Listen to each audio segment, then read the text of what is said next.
I did. It all ended up working out. You've been You trusted the process. Right. Yes. And that's what I tell everybody. I tell even parents.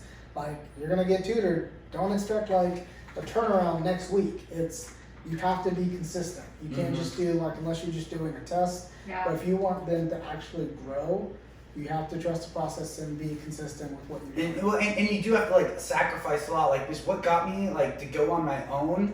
When I finally made the step on my own, like when the business started going, I was working 7 days a week. I was working a full-time job, and Saturday and Sunday I was working on my business. Yeah. And I almost saw, like, for like 8 months, I saw like no friends, like no family. I was living by myself, which was honestly, this was all a great time for me because it was all time to be me, be with myself, focus. I worked, went to the gym. That was pretty much it. But it was such a good process and a step going through that, and like I made myself goals. Like what I did is I said, when I got to a point I got really tired of working 7 days a week, I said I really need to step it up. So I was like, I'm gonna go completely sober until I'm self-employed. So I didn't drink any alcohol, and it was 8 months. I went 8 months completely sober, that made me not go out with friends. And also I didn't have the money, and I would tell people, it's like, hey, I'm not even drinking, I don't even have money for drinks, I don't have money to do anything, like I can't, like, sorry, no. And I did that for like 8 months. Really, which I still do that a lot now, but like 8 months I did it so extremely. I was so focused, so driven, so what's the word I'm looking for? Like I'm trying to think too. Yeah, it was so. There's a word, podcasters, if you're listening. It was like Motivated? I was so self-motivated. Not disciplined. I was so it was being super disciplined. Like no alcohol, no going out, no doing this until I become fully self-employed. And some people don't have that discipline. Mm-hmm. They won't make the sacrifice. They won't. Well, that, and they'll do it, and they'll make it maybe like a week, and then like, okay, well, I can't do it. Well, when Gary Vee says, now that I look at it, that was 8 months of my life for what could be a potential benefit for the rest of my life. Yeah. 8 months is nothing. And some people don't usually sacrifice what I did for 5 years. You know what I mean? I was lucky it was only 8 months. I mean, people work harder for way longer. Yeah. So it was, and now I look at it, 8 months, and now I am here 3 years of owning the business.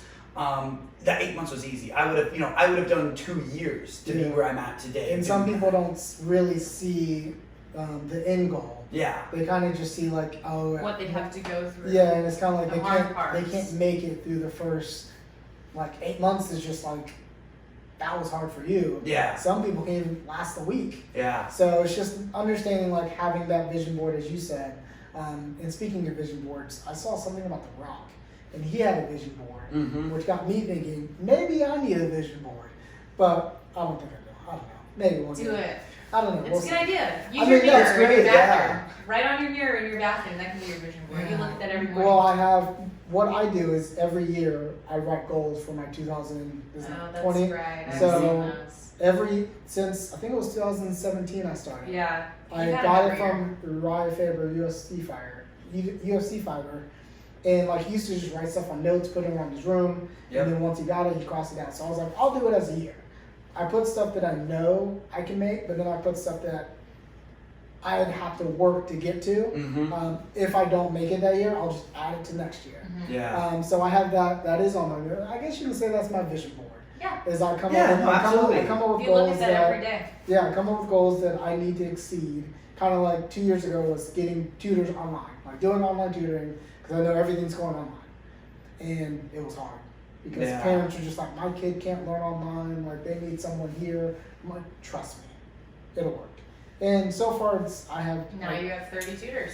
Yeah, something like that. Wow. And like 5 of them go to FSU.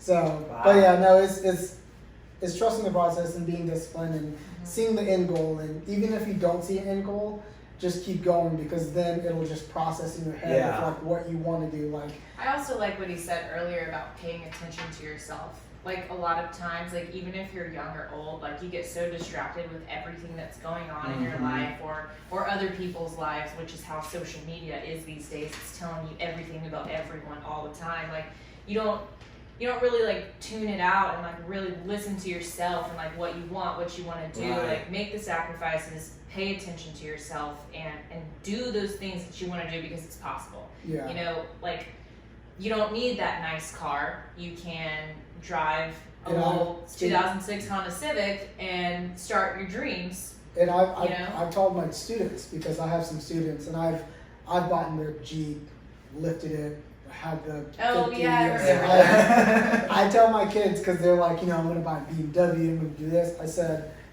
I've bought in the nice cars.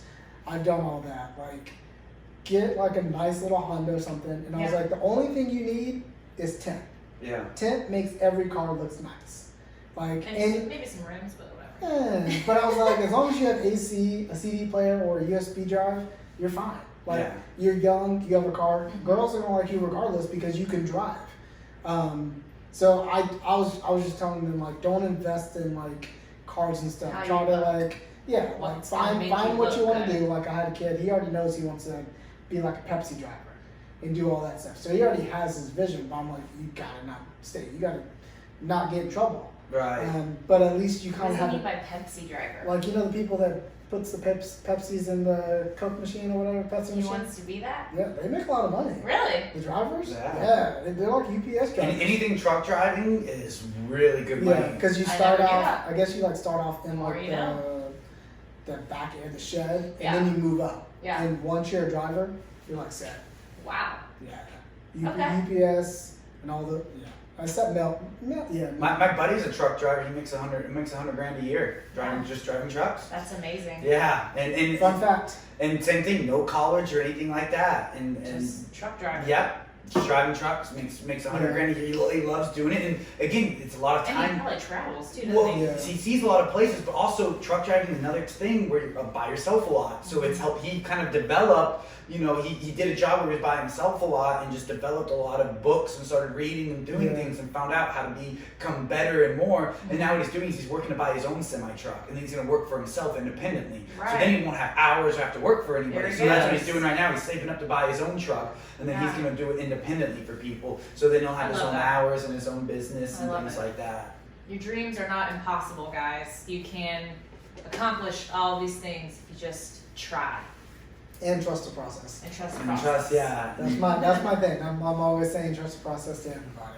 Yeah. Even though it's like a. You're trying to tell It's the 70 sisters. little EA. Yeah, I'm he's trying to learning tell you're him. like, just trust the process. Trust the process. You can walk soon. Yeah. That's my son. His name's Edison, but I call him EA. Yeah. Because Kylie doesn't like what? No, Eddie. Eddie. Because she doesn't want Ed, Eddie, and his middle name's Alexander. And I've always wanted to give him a nickname. I was gonna do Kakarot for Dragon Ball Z, but then I was like, Do you like Dragon Ball Z? I know of it, but I don't watch it a lot. Yeah. But My husband likes it. So, He's Asian. No, he's Asian. So he kind of has to. Yeah. Well, I'm black. Black people love Dragon Ball Z. Do they? Yeah. I don't It's know. a big thing in the black community. Really? And Asians like Dragon Ball Z, but they like the Naruto and all those other stuff. Oh, no. But like black cultures love Dragon Ball Z. Dragon Ball Z. Anyway, so I was gonna name like Kakarot or Goku, Never but knew. Edison Alexander, EA, there it is. Hopefully he likes it once he gets older, because that's all I'm saying. Because Edison's too long for me. Edison is long. So, It's a classy name though. do you want to end it? Or do you have any questions? Is there anything else you want to let the people know? How can they find you? Do you have social medias, Facebook, let's talk about that. website? How can we get? Actually, I have a question before we end. What is your do you do like a monthly thing for people? Yeah, so the way like our service works for like the lawn, what we do is it covers like fertilization, all lawn damaging pests, all lawn damaging fungus, all treatable weeds of the lawn. So pretty much the only thing left to do is mow it. Yeah. And what we do is it's six times a year. So we come every other month, depending on the time of year, depending what we're applying, but we cover all those things and we do free callbacks as well. So if the customers see anything in the lawn or anything like that, they don't have to know what it is. They can just call us, we come out and know what you're charged. If we have to treat or take care of anything, we do that. And we're very big on education, so we send our customers emails all the time. Let them know, hey, this is what's coming up this time of year. We show them pictures of it. If you see this, call us right away. Like I have a whole line of educational videos on YouTube. It's all about educating the customers because we need our help. In this climate with sun, with how hot it is and how wet it is, even chemicals. Chemicals break down the most under two things, which is sunlight and water. And what do we have That's the why most they of? come out all the time. That's like why- the other companies, like Massey has to come to my house once a month, right? Right. So and some people do it monthly and things, but any products break down like that. So it was really Oh, okay. hard. Yeah. So it's really hard on the outside climate to use things more organically and stuff like